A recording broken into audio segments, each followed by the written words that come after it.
Bismillahirrahmanirrahim. Assalamualaikum warahmatullahi wabarakatuh. Bagaimana kabar Ananda sekalian? Semoga tetap sehat dan dalam lindungan Allah Subhanahu wa Ta'ala. Baik, hari ini kita akan belajar tema 8, subtema 1 tentang manusia dan lingkungan. Namun, sebelum memulai pembelajaran, kita berdoa terlebih dahulu. Berdoa dimulai. Adapun tujuan pembelajaran yang akan kita capai pada pembelajaran hari ini, yaitu pertama, peserta didik dapat mengetahui pentingnya air bagi tubuh manusia. Yang kedua, peserta didik dapat mengetahui cara menghemat air. Yang ketiga, peserta didik dapat mengetahui kegiatan yang memengaruhi siklus air. Yang keempat, peserta didik dapat mengetahui jenis pengelolaan sumber daya alam di Indonesia. Yang kelima, peserta didik dapat mengetahui berbagai keragaman yang ada di Indonesia. Dan yang keenam adalah peserta didik dapat memahami tangga nada. Pentingnya air bagi tubuh manusia. Air merupakan zat yang paling penting dalam kehidupan setelah udara. Lebih dari 50% komposisi tubuh manusia adalah air. Sekitar 70% komposisi otak kita adalah air dan sekitar 90% komposisi paru-paru adalah air. Darah juga memiliki komposisi air yang tinggi, yakni 80%, sehingga darah bisa menjadi transportasi oksigen ke dalam tubuh. Air yang kita minum akan berubah menjadi keringat dan membantu metabolisme tubuh, sehingga perlu minum air untuk mengganti cairan tubuh yang telah hilang. Manfaat lain dari air adalah untuk mengatur suhu tubuh, peredam getaran di daerah mata, dan mengurangi resiko sakit ginjal. Namun, jangan asal minum ya. Minumlah air putih yang bersih dan higienis agar tubuh menjadi tetap bugar dan sehat selalu. Karena air merupakan komponen penting dalam kehidupan, maka kita harus memelihara siklus air dan melakukan penghematan. Bagaimana caranya? Beberapa hal yang dapat kita lakukan untuk menghemat air adalah yang pertama, ketika mencuci piring, gunakan air sesuai keperluan, jangan biarkan air terus mengalir ketika membilas piring. Kemudian yang kedua, menyiram tumbuhan pada pagi hari untuk menghindari penguapan air yang lebih banyak. Yang ketiga, jangan membiarkan keran air terbuka dan mengalir ketika sedang menggosok gigi. Dan yang keempat, yaitu segera ganti keran yang sudah bocor. Siklus air dapat terganggu dengan adanya kegiatan manusia. Kegiatan manusia yang dapat menyebabkan terganggunya siklus air adalah misalnya penebangan pohon di hutan secara berlebihan. Hal ini mengakibatkan hutan menjadi gundul. Hutan yang gundul karena penebangan liar menyebabkan air hujan langsung jatuh ke tanah. Kemudian, hal ini menyebabkan air tidak dapat diserap dengan baik oleh tanah karena langsung mengalir ke sungai dan danau. Selain itu, jika terjadi hujan secara terus-menerus dapat mengakibatkan longsor dan banjir. Hutan yang gundul menyebabkan daur air menjadi terganggu. Selanjutnya, jenis usaha pengelolaan sumber daya alam yang ada di Indonesia. Negara Indonesia dikenal dengan kekayaan alamnya yang melimpah. Kekayaan alam yang melimpah ini dimanfaatkan dan dikelola dengan sedemikian mungkin, sehingga dapat dinikmati masyarakat. Beberapa usaha yang dapat dilakukan dalam pengelolaan kekayaan alam diantaranya adalah yang pertama, perhutanan. Indonesia memiliki hutan yang sangat luas. Selain sebagai paru-paru dunia, hutan di Indonesia dimanfaatkan sebagai usaha perekonomian masyarakat, yaitu dengan melakukan jual beli kayu, reboisasi dan rehabilitasi, investasi pohon, dan pemetaan hutan. Yang kedua, persawahan.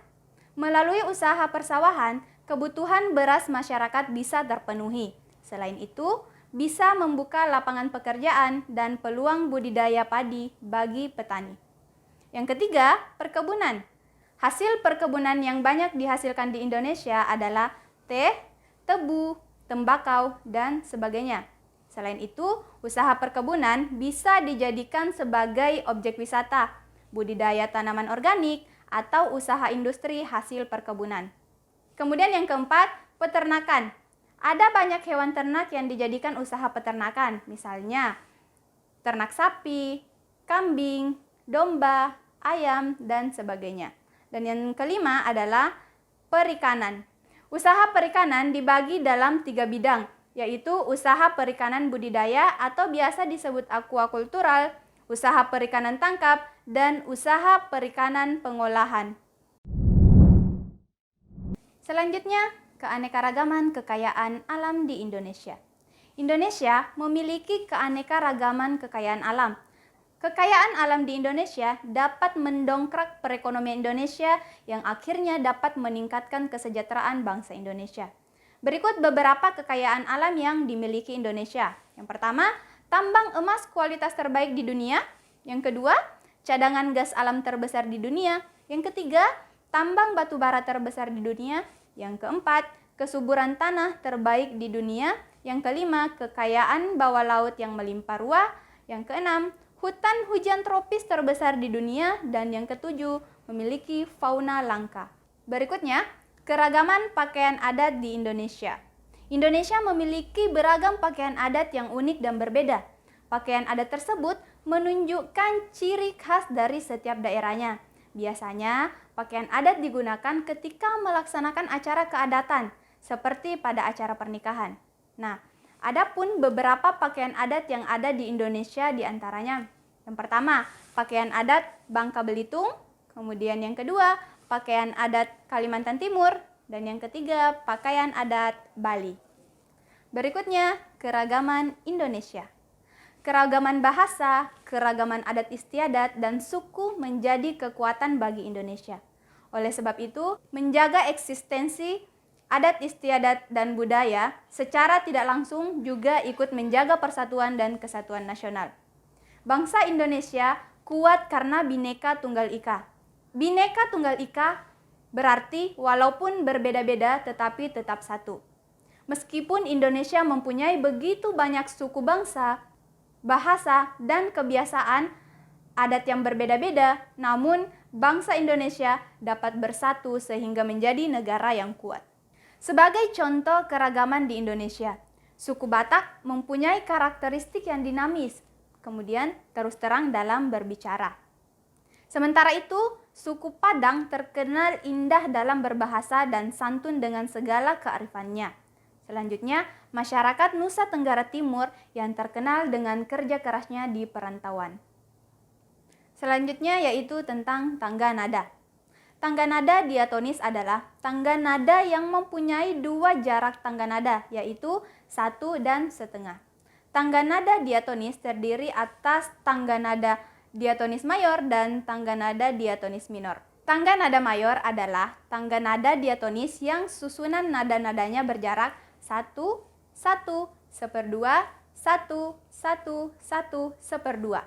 Kemudian, tangga nada minor adalah tangga nada diatonis yang mempunyai susunan nada-nada berjarak 1, 1/2, 1, 1, 1/2, 1, 1.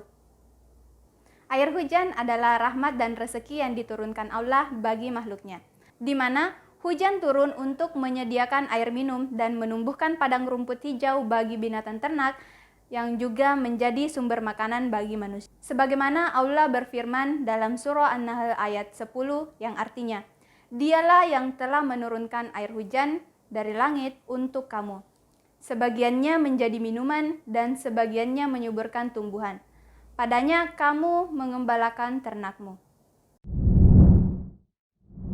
Baik, Ananda sekalian, cukup sekian pembelajaran kita hari ini.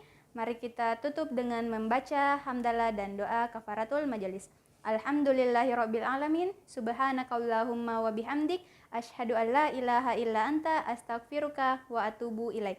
Sampai jumpa di pertemuan berikutnya. Assalamualaikum warahmatullahi wabarakatuh.